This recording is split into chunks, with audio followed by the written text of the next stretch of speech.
मेरे प्यारे बच्चों, आज हम स्टार्ट कर रहे हैं next lecture 9th class chapter 2, जिसमें आज हम करेंगे रिमाइंडर थ्योरम को। जो 2.3 एक्सरसाइज है वो पूरी की पूरी रिमाइंडर बेस्ड थ्योरम है। तो आज हम देखते हैं रिमाइंडर थ्योरम को। सबसे पहले मैं कुछ सिंपल एग्जांपल लूँगा और तुम्हारे को समझाने की कोशिश करूँगा। बहुत छोटी छोटी बातें बताऊँगा और उसके बाद धीरे धीरे मैं रिमाइंडर थ्योरम के ऊपर जाऊँगा। मेरे बच्चे, अगर हमारे को ये बोल दिया जाए कि आप डिवाइड कीजिए 21 को डिवाइड करना है किससे, 4 से, तो हम डिवाइड कैसे करते हैं मेरे बच्चे। मैं बहुत सिंपल सी एग्जांपल लेके तब तुम्हारे को समझाऊंगा। हम क्या करेंगे, इसके लिए हम डिवाइड करेंगे इसी तरह से करते थे छोटी क्लासेज में जब हम थे। 5 जा 20 रिमाइंडर 1। एक और एग्जांपल लेते हैं मेरे बच्चे। मैंने एग्जांपल लिया 24 डिवाइड 4।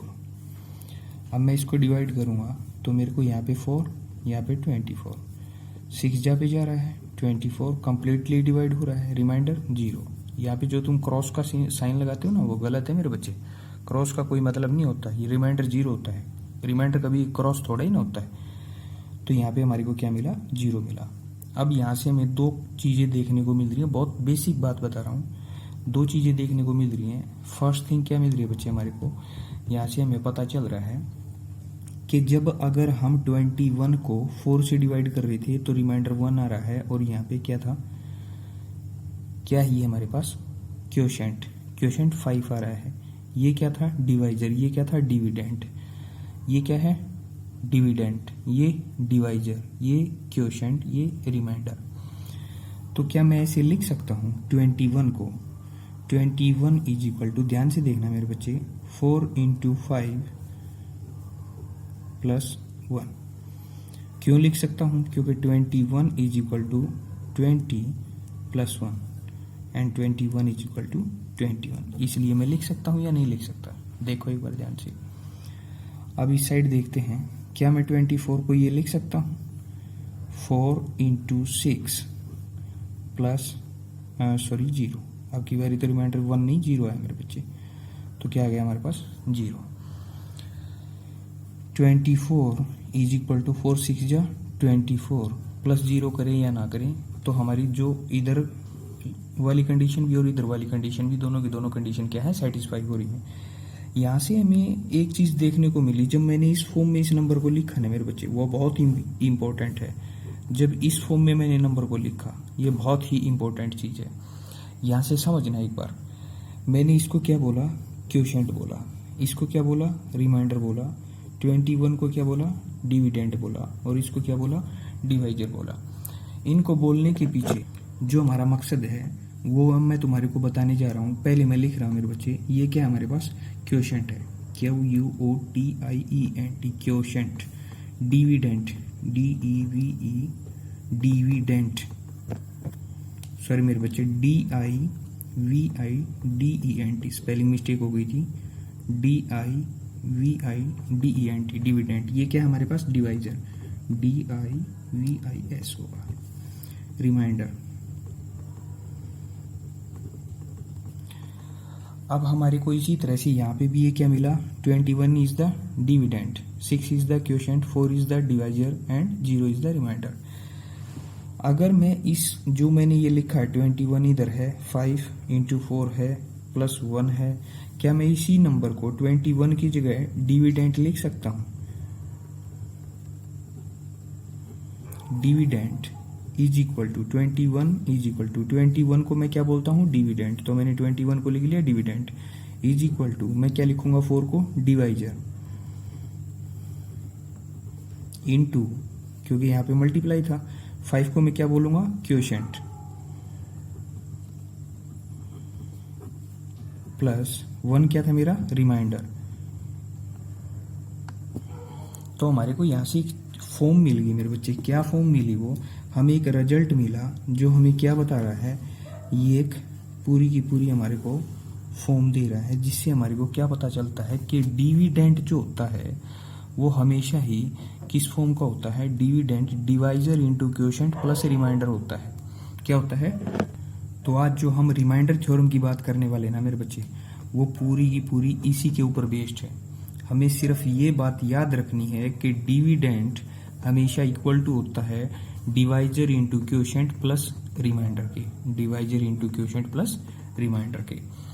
अब यहाँ से हमें यहाँ से तो ये चीज मिल गई। अगर हम यहाँ पे भी देखें 24 था, 24 की जगह हम क्या लिख सकते हैं, ये क्या था 24 डिविडेंड, 24 को डिविडेंड लिख लेंगे इक्वल टू 4 क्या था हमारा डिवाइजर इंटू 6 क्या था क्वोशिएंट प्लस रिमाइंडर 0। इसी तरह से हम इसको भी लिख सकते हैं। हम हर डिवाइड वाले क्वेश्चन को इस फॉर्म में लिख सकते हैं। जो हम ये सिंपल से मेथड से जो हम छोटी क्लासेस में करते आ रहे थे ना, सिर्फ वही चीज है, हमारा लिखने का तरीका अलग है। यही हमारी रिमाइंडर थ्योरम है और इसमें कुछ ज्यादा अलग नहीं है मेरे बच्चे। चलो अब हम देखते हैं, यहाँ से हमें एक और चीज देखने को मिलती है मेरे बच्चे। जब हम 24 को डिवाइड कर रहे थे 4 से और हमें 6 क्वोशिएंट मिला था और रिमाइंडर 0 मिला था, बट यहाँ पे तो रिमाइंडर 1 मिला था। क्या मैं ये बोल सकता हूँ मेरे बच्चे कि यहाँ पे 6 और 4 दोनों के दोनों 24 के क्या हैं, फैक्टर हैं? क्या मैं बोल सकता हूँ? बिल्कुल बोल सकता हूँ। क्या 6 and 4 is the factor of 24? 24 के बारे में मैं क्या लिख सकता हूँ मेरे बच्चे, 4 and 6 both are factors of 24। क्या मैं एक चीज और भी लिख सकता हूं कि 24 is a multiple of 4 and 6। समझना, कॉन्सेप्ट को समझना मेरे बच्चे। 4 और 6 दोनों के दोनों बोथ आर फैक्टर्स। 4 और 6 दोनों के दोनों फैक्टर हैं किसके, 24 के। किसी और नंबर के भी दोनों फैक्टर हो सकते हैं, 12 के भी हैं, बट हम बात कर रहे हैं किसकी, 24 की बात कर रहे हैं। 4 और 6 यहाँ पे 24 के दोनों फैक्टर हैं और 24 इन दोनों का मल्टीप्लायर है। समझने की बात है मेरे बच्चे। 24 is the multiplier of 4 and 6। जो मल्टीप्लाई करने पे मिले वो मल्टीप्लायर, और फैक्टर का मतलब जो टुकड़ों में बटा हुआ हो। मतलब 24 को हमने क्या कर दिया, टुकड़ों में बांट दिया। 4 and 6 is the factor of 24 and 24 is the multiple of 4 and 6। अब अगर हमारे को ये बोल दिया जाए मेरे बच्चे, एक एग्जांपल लेता हूं मैं। फॉर एग्जांपल हमारे को ये बोल दिया जाए 3x raise the power 3 minus 2x raise the power 2 plus x, और बोला जाए डिवाइड कीजिए इस पॉलिनोमियल को x से। अब तक जो हम करते आ रहे थे वो एक न्यूमेरिकल वैल्यू को, जो न्यूमेरिकल वैल्यू मतलब नंबर्स को, अब तक हम जो करते आ रहे थे 24 की बात कर रहे थे, 21 की बात कर रहे थे, वो क्या कर रहे थे, न्यूमेरिकल वैल्यूज को सीधे से नंबर्स को हम क्या कर रहे थे, नंबर से डिवाइड कर रहे थे। बट अब हम क्या करने जा रहे हैं, नंबर नहीं है हमारे पास, पॉलिनोमियल को पॉलिनोमियल से डिवाइड करने जा रहे हैं। ये 3 टर्म का पॉलिनोमियल है और ये मोनोमियल है, सिंगल टर्म का पॉलिनोमियल। ये ट्राइनोमियल, ये मोनोमियल। ये क्यूबिक पॉलिनोमियल है, ये क्या है, लीनियर पॉलिनोमियल, क्योंकि इसकी पावर 1 है, यहाँ पे क्या होगा लीनियर, और इसकी पावर 3 है तो ये क्यूबिक पॉलिनोमियल होगा। अब हम अगर हमारे को ये डिवाइड करना है तो क्या हमारे को दिखाई दे रहा है कि यहाँ पे भी एक x है, यहाँ पे भी एक x है, यहाँ पे भी एक x है। x कॉमन निकाल के हम x से x कैंसिल आउट कर सकते हैं। ये नहीं तो हम क्या कर सकते हैं, 3x रेज द पावर 3, इसके डिवाइड में भी x कर देंगे, minus 2x raise the power 2, इसके डिवाइड में भी x कर देंगे, plus x divide by x। यहाँ पे x से इसकी पावर 2 रह जाएगी, यहाँ पे x से इसकी पावर 1 रह जाएगी, और ये x से x कैंसिल आउट हो जाएगा। तो हमारे सामने रिजल्ट क्या होगा, 3x raise the power 2 minus 2x raise the power 1 plus 1। ये हमारा आंसर आ गया। यहाँ पे हमने क्या कर दिया मेरे बच्चे, एक पॉलिनोमियल को, ट्राइनोमियल को एक मोनोमियल से डिवाइड कर दिया। अब की बारी हमारे को क्या मिला कि हमने डिवाइड किया किसको, पॉलिनोमियल को पॉलिनोमियल से डिवाइड किया। अगर हमारे पास ऐसा ना हो कि हर जगह x कॉमन और सीधा सीधा वो कट जाए, और हमारे पास यहाँ पे मोनोमियल ना दे के हमारे को बाइनोमियल दे दे, लीनियर हो बट बाइनोमियल दे दे हमारे को यहाँ पे, तो हम क्या करेंगे। चलो एक और एग्जांपल देखते हैं। अब हमारे को यहाँ पे क्या दिया गया मेरे बच्चे, एक एग्जांपल ले लिया हमने, डिवाइड द पॉलिनोमियल। इस पॉलिनोमियल को, ये क्या है हमारे पास, एक बाई क्वाड्रेटिक पॉलिनोमियल है। इस पॉलिनोमियल के अंदर 4 टर्म है और यहाँ पे 2 टर्म है, बाइनोमियल आ गया। पिछली बारी मोनोमियल से डिवाइड किया था, अब की बारी बाइनोमियल से डिवाइड करेंगे। तो हमारे को यहाँ से क्या पता चला मेरे बच्चे कि एक पोलिनोमियल को दूसरे पोलिनोमियल से हम कैसे डिवाइड करेंगे। जिस तरह से 24 को 4 से किया था या 21 को 4 से किया था, क्या उसी मेथड से हम डिवाइड कर सकते हैं? हम देखते हैं, हम चेक करेंगे। इसके लिए दो मेथड है मेरे बच्चे हमारे पास। एक है लॉन्ग डिवीजन मेथड। सबसे पहले मैं तुम्हें वही बताऊंगा, फिर मैं तुम्हें बताऊंगा रिमाइंडर थ्योरम क्या कहती है, उस कॉन्सेप्ट के ऊपर आऊंगा। लास्ट कैलकुलेशन की उसी का निकालेंगे हम यहाँ पे क्या करेंगे, ये हम वही सिंबल यूज करेंगे, 3x raise the power 4 minus 4x raise the power 3, यहीं से नोट डाउन कर रहा हूँ मेरे बच्चे में, माइनस 1। अब हम क्या करेंगे, इसको डिवाइड करेंगे x माइनस 1 से। अब हमारे को यहाँ से सबसे पहली चीज क्या देखनी है, देखो मेरे बच्चे तुम 7th और 8th क्लास में ऑलरेडी डिवाइड करना लॉन्ग डिवीजन मेथड से सीख चुके हो, फिर भी मैं तुम्हें एक आसान मेथड बताता हूँ, ध्यान से देख लेना, पूरी जिंदगी कभी डिवाइड करने में प्रॉब्लम नहीं होगी। देखो सबसे पहले उठाओ फर्स्ट टर्म को और इधर से भी उठाओ फर्स्ट टर्म को। अब हमने देख लिया, सबसे पहले हमें ये देखना है, ये असेंडिंग डिसेंडिंग ऑर्डर में लगाना है। पावर 4 फिर 3 फिर पावर 1 और यहाँ पे x रेज द पावर 0 है और यहाँ पे पावर 1 है और यहाँ पे x रेज द पावर 0 है। हमने जो x की पावर्स है ना उसको असेंडिंग या डिसेंडिंग ऑर्डर में लगाना है। हमने क्या किया, पहले बड़ी फिर छोटी छोटी इस तरह से पावर कर ली और यहाँ पे भी। अब हमें सबसे पहला स्टेप जो करना है असेंडिंग डिसेंडिंग में देखने के बाद, वो क्या करना है, मैं इधर रफ वर्क करता रहूंगा साथ के साथ।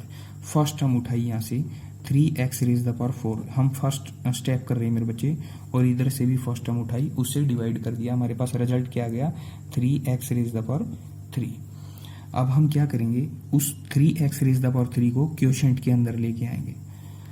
यहाँ पे जो हमारे पास आएगा उसको इससे मल्टीप्लाई करेंगे, 3x raise the power 3 into x minus 1 equal to, जो आएगा उसको यहाँ पे लिखेंगे। बट हमें एक चीज का ध्यान रखना है, जो पावर है 4, यहाँ पे पावर x की 4 है तो x रेज द पावर 4 वाले के नीचे ही लिखेंगे। पावर 3 आएगी यहाँ से तो 3 वाले के नीचे लिखेंगे। पावर 2 आएगी तो हम उसको सबसे लास्ट में लिखेंगे, क्योंकि यहाँ पे पावर 2 वाला नहीं है हमारे पास। तो अब हम क्या करते हैं, इसकी मल्टीप्लाई करेंगे, 3x raise the power 4 minus 3x raise the power 3। अब पावर 4 वाला है तो इसके नीचे आएगा, पावर 3 वाला है तो इसके नीचे आएगा। लिखते हैं मेरे बच्चे, 3x raise the power 4 minus 3x raise the power 3। अब यहाँ पे पॉजिटिव साइन है। अब हमारा सेकंड जो काम था, सबसे पहले हमने क्या किया, फर्स्ट टर्म को फर्स्ट टर्म से डिवाइड किया, जो आया उसको उठा के यहाँ पे रख लिया।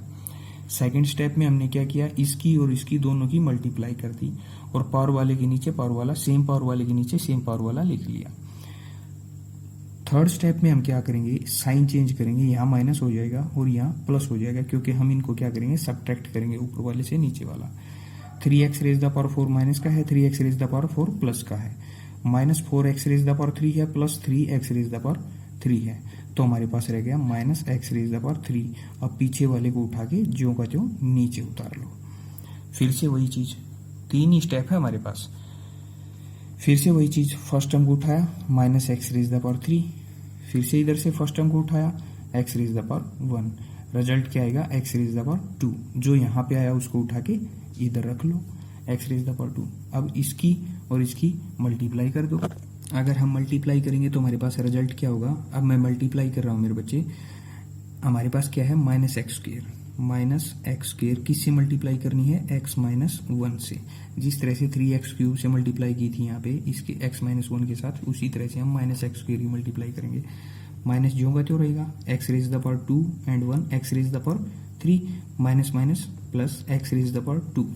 x रेज द पावर 3 वाले को x रेज द पावर 3 वाले के नीचे x रेज द पावर 2 वाला है, बट इधर तो 1 वाला है और x रेज द पावर 0 वाला है, तो हम इसको सबसे पीछे लिख लेंगे। तो क्या है, minus x raise the power 3 और इधर लिख लेंगे हम इसको plus x raise the power 2। अब ये नेगेटिव साइन वाला है, हमें तो फिर से सब्ट्रैक्ट करना है, ये पॉजिटिव हो गया और ये नेगेटिव हो गया, ये नेगेटिव ये पॉजिटिव कैंसिल आउट हो गए। अब रेज द पावर 2 वाला है, पहले इसको नहीं लिखेंगे मेरे बच्चे, मैंने पहले ही बोला था हम असेंडिंग डिसेंडिंग ऑर्डर में लिखते चलेंगे।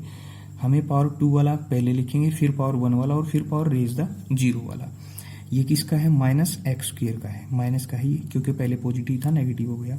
फिर इधर क्या है, ऊपर वाले के साइन चेंज नहीं करने, सिर्फ नीचे वाले के, 3x raise the power 1 minus 1। फिर से वही चीज, क्या यहाँ से फर्स्ट टर्म को उठाओ माइनस एक्स स्क्वेयर, उधर से भी फर्स्ट टर्म को उठाया x, इससे कैंसिल आउट हो जाएगा, तो क्या आ जाएगा हमारे पास माइनस एक्स। इधर हम लिखेंगे माइनस एक्स। माइनस एक्स से फिर क्या करेंगे, इसकी मल्टीप्लाई करेंगे। अब नेक्स्ट स्टेप के अंदर माइनस एक्स है, एक्स माइनस 1 से मल्टीप्लाई करेंगे, क्या हो जाएगा माइनस एक्स स्क्र, और इधर minus minus plus x. X square वाले के नीचे एक्स स्क्र वाला लिखो और एक्स वाले के नीचे एक्स वाला लिखो। ये लिख दिया मेरे बच्चे। ये नेगेटिव है तो पॉजिटिव हो जाएगा। सब्ट्रैक्ट कर रहा हूँ मैं, यहाँ पे भी सब्ट्रैक्ट किया, यहाँ पे भी और यहाँ पे भी, इसी वजह से साइन चेंज कर रहा हूँ। ये दोनों के दोनों, ये पॉजिटिव बन गया, ये नेगेटिव, ये कैंसिल आउट हो गई। इधर क्या है, ये नेगेटिव 3x है, ये नेगेटिव x है, ये क्या हो गया नेगेटिव 4x माइनस 1। अब हमारे को यहाँ पे x की टर्म दिखाई दे रही है, यहाँ भी x दिखाई दे रहा है। फिर से फर्स्ट टर्म को उठाया 4x, और फिर से इधर से भी उठाया x से x कट गया, -4 रह गया। अब हम यहाँ पे क्वेश्चन में -4 को ले आएंगे। नेक्स्ट स्टेप के अंदर फिर से वही -4 से डिवाइड मल्टीप्लाई करेंगे हम। अगर हम -4 से मल्टीप्लाई करेंगे x माइनस 1 की, तो क्या हो जाएगा -4x माइनस माइनस प्लस 4। हम यहाँ पे लिखेंगे -4x प्लस 4। ये क्या हो जाएगा पॉजिटिव, ये क्या हो जाएगा नेगेटिव, ये कैंसिल आउट हो गया, नेगेटिव नेगेटिव, तो हमारे पास ये रिमाइंडर आ गया। This is remainder, this is quotient, this is divisor, this is dividend,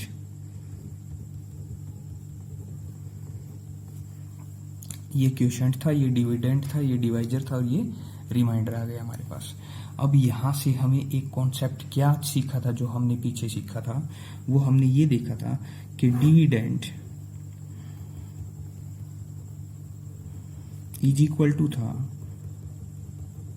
divisor into quotient, divisor into quotient plus reminder.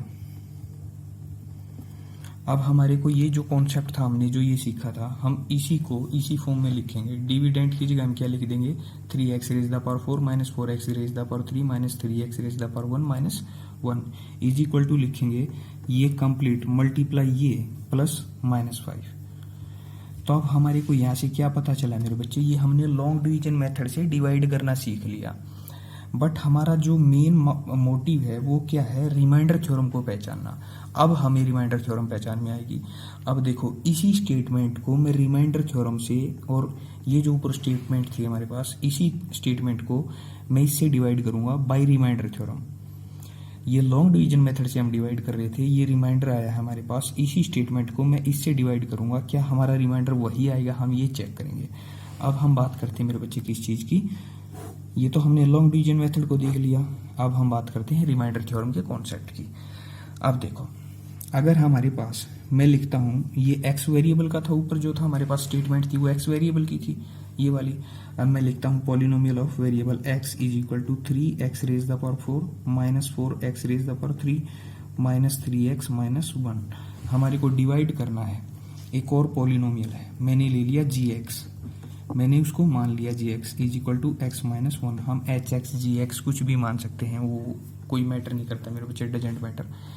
तो अब हमारे को यहाँ से क्या पता चला, ये हमारे को बोल रहा है px को डिवाइड करना है, किससे डिवाइड करना है, gx से डिवाइड करना है। अब सिंपल सा एक ही मेथड है हमारे पास, क्या, ऊपर ध्यान रखना मेरे बच्चे, हमारे पास रिमाइंडर क्या आया था, -5 आया था। अब फिर से हम रिमाइंडर निकालने जा रहे हैं, क्योंकि हम करने क्या जा रहे हैं, रिमाइंडर थ्योरम को पढ़ने जा रहे हैं।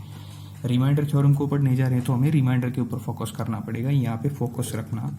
रिमाइंडर इसी क्वेश्चन का, इसी स्टेटमेंट का क्या आया था, जब इस स्टेटमेंट को इससे डिवाइड कर रहे थे तो -5 आया था। अगर अब की बारी भी -5 आया, जो हम सेकंड मेथड यूज कर रहे हैं, तो हम बिल्कुल सही कर रहे हैं, नहीं तो हम गलत कर रहे हैं।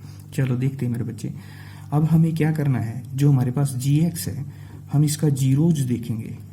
क्या देखेंगे, जीरोज। अगर हम जीरोज देखेंगे तो हमें डेफिनेटली पता है, लास्ट लेक्चर में हमने किया था, तो हम उसी पॉलिनोमियल को, अगर वो gx है, हमारे को x माइनस 1 का क्या निकालना है, जीरोज निकालना है, इस पॉलिनोमियल का जीरोज निकालना है, तो हम इस पॉलिनोमियल को इक्वल टू 0 रखेंगे।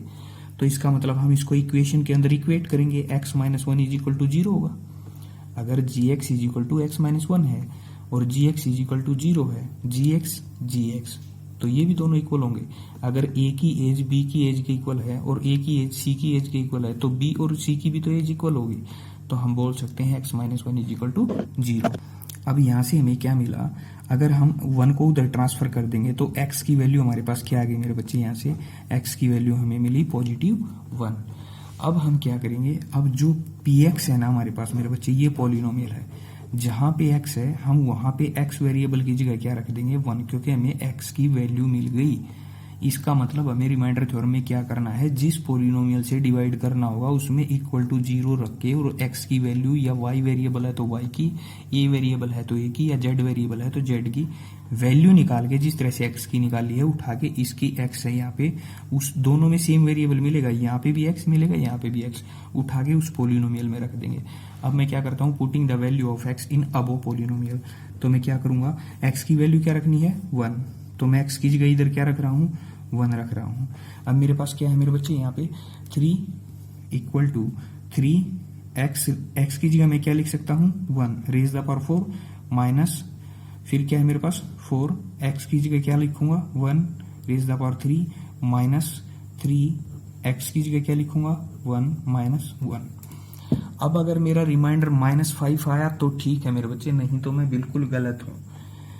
पॉलिनोमियल ऑफ 1 = 3, क्योंकि 1 की पावर कुछ भी हो मेरे बच्चे वो तो 1 ही रहेगा, और 3 × 1 = 3, -4 की पावर कुछ भी हो वो तो 1 ही रहेगा, 4 × 1 = 4, -3 -1, 3 से तो 3 कैंसिल आउट हो गया, -1 एंड -4 = -5। इसका मतलब जो हम कर रहे थे वो बिल्कुल सही कर रहे थे।